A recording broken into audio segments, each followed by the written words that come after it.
आप देख रहे हैं न्यूज 24। आपके साथ मैं हूं रवि ठाकुर। वैक्सीन की होड़ में सबसे तेज दौड़ रहे रूस ने कोरोना वायरस की पहली वैक्सीन बना ली है। रूस का दावा है कि वो 2 अगस्त को कोरोना का टीका लॉन्च कर देगा। सितंबर में बड़े पैमाने पर टीके का उत्पादन शुरू हो जाएगा और अक्टूबर से पूरे देश में टीकाकरण शुरू हो जाएगा। वैक्सीन को मॉस्को स्थित गमेलिया इंस्टीट्यूट और रूसी रक्षा मंत्रालय ने मिलकर तैयार किया है।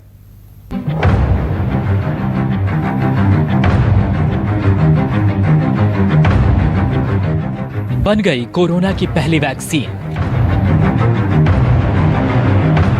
रूस ने बना ली कोरोना की कार्ड।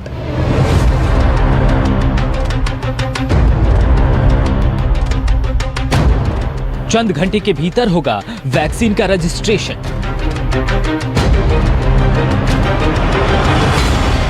अगले महीने आम जनता को मिल जाएगा टीका।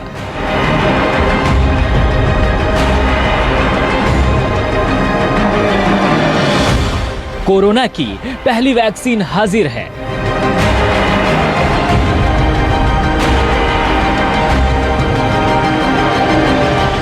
कोरोना के कहर से पूरी दुनिया त्राही त्राही कर रही है। छोटे बड़े तमाम मुल्क कोरोना से कराह रहे हैं। मौत के इस वायरस से हर तरफ हाहाकार मचा है।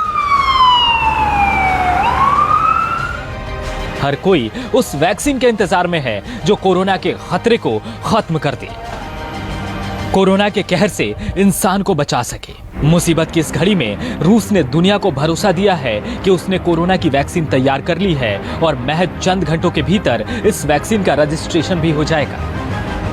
रूस ने दुनिया की पहली कोरोना वायरस वैक्सीन लॉन्च करने की तैयारी कर ली है। रूस की सरकार के मुताबिक 12 अगस्त तक इस टीके के रजिस्ट्रेशन की प्रक्रिया पूरी हो जाएगी। रूसी स्वास्थ्य मंत्रालय के मुताबिक एडेनो वायरस के बेसिस पर बनी यह वैक्सीन आम जनता के लिए अगले महीने से उपलब्ध कराने की तैयारी है।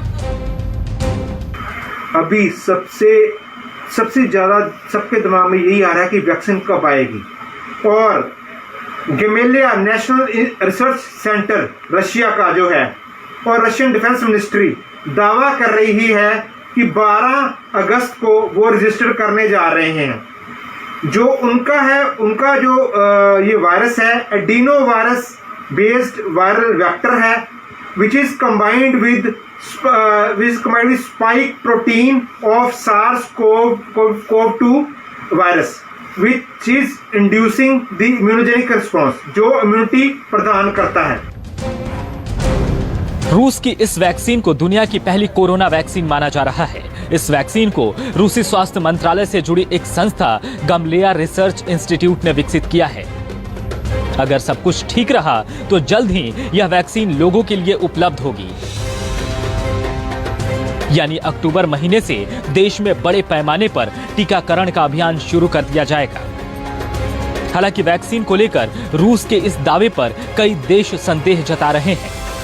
ब्रिटेन और अमेरिका समेत कई देशों के विशेषज्ञ इस वैक्सीन की सुरक्षा और असर पर सवाल उठा रहे हैं। ब्रिटेन ने तो रूस की इस वैक्सीन का इस्तेमाल करने से ही साफ इनकार कर दिया है। असल में इसकी वजह यह है कि रूस ने इस वैक्सीन के परीक्षण से संबंधित कोई भी साइंटिफिक डेटा जारी नहीं किया है। कोरोना वायरस की वैक्सीन को लेकर के, इसकी लॉन्चिंग को लेकर के समाज में जो उत्सुकता है, जो जिज्ञासा है, वो बड़ी स्वाभाविक सी बात है। और जैसा कि ये भी ध्यान में आता है कि बहुत सारे देशों में, ऑलमोस्ट प्रमुख देशों में एक होड़ सी लग गई है इसकी वैक्सीन को डेवलपमेंट को लेकर के। मैं समझता हूँ ये एक अच्छी बात है कि सभी देशों को, प्रमुख देशों को जिनकी विज्ञान में काफ़ी अच्छी प्रगति रही है, वे इसके लिए अन्वेषण कर रहे हैं, अनुसंधान कर रहे हैं अपने अपने स्तर पे। ये एक अच्छी बात है। इधर विश्व स्वास्थ्य संगठन भी वैक्सीन को लेकर हो रही हड़बड़ी से चिंता में है। WHO ने इसको लेकर चेतावनी भी जारी की है। WHO के महानिदेशक टेड्रोस एडहोम ने कहा है कि कोरोना वैक्सीन कोई जादुई गोली नहीं होगी जो पलक झपकते ही कोरोना वायरस को खत्म कर देगी। WHO के महानिदेशक टेड्रोस ने कहा कि अभी हमें लंबा रास्ता तय करना है, इसलिए सबको साथ मिलकर प्रयास करने होंगे। अभी हाल ही में WHO ने वैक्सीन पर राष्ट्रवाद के खिलाफ चेतावनी दी थी। WHO ने अमीर देशों को आगाह करते हुए कहा था कि यदि वे खुद के लोगों के उपचार में लगे रहते हैं और अगर गरीब देश बीमारी की जद में हैं, तो वे सुरक्षित रहने की उम्मीद नहीं कर सकते हैं। WHO के महानिदेशक टेड्रोस एडहोम ने कहा, वैक्सीन पर राष्ट्रवाद अच्छा नहीं है, यह दुनिया की मदद नहीं करेगा। दुनिया के लिए तेजी से ठीक होने के लिए इसे एक साथ ठीक होना होगा, क्योंकि यह एक वैश्वीकृत दुनिया है। अर्थव्यवस्थाएं आपस में जुड़ी हैं।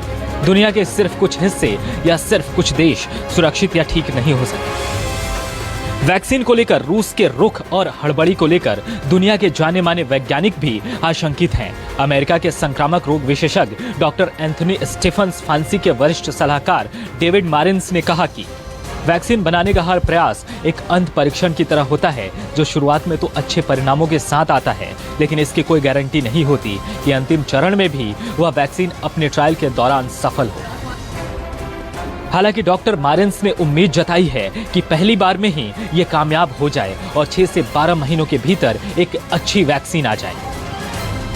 लोगों के जहन में इस वैक्सीन को लेकर कई तरह के सवाल हैं।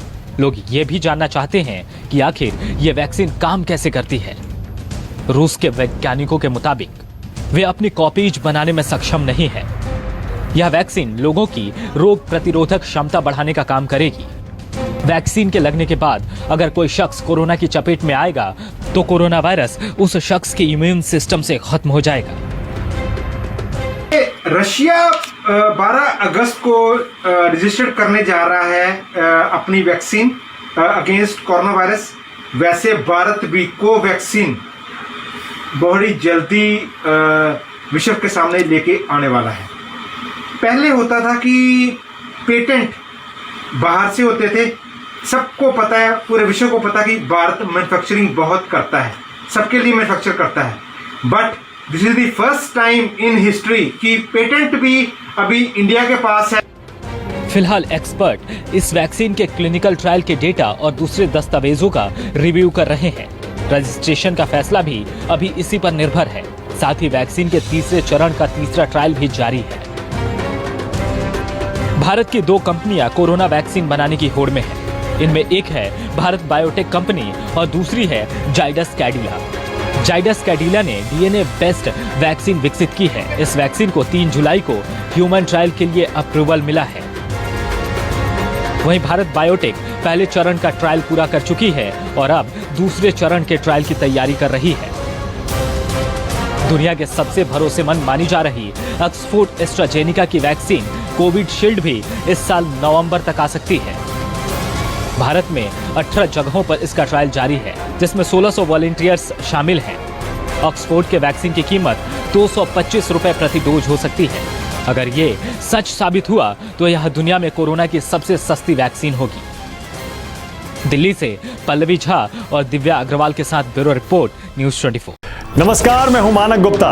अगर आपको हमारा ये वीडियो पसंद आया हो तो इसे लाइक और शेयर जरूर करें और हाँ, हमें सब्सक्राइब और फॉलो करना ना भूलें ताकि आप देश और दुनिया की कोई खबर मिस ना करें।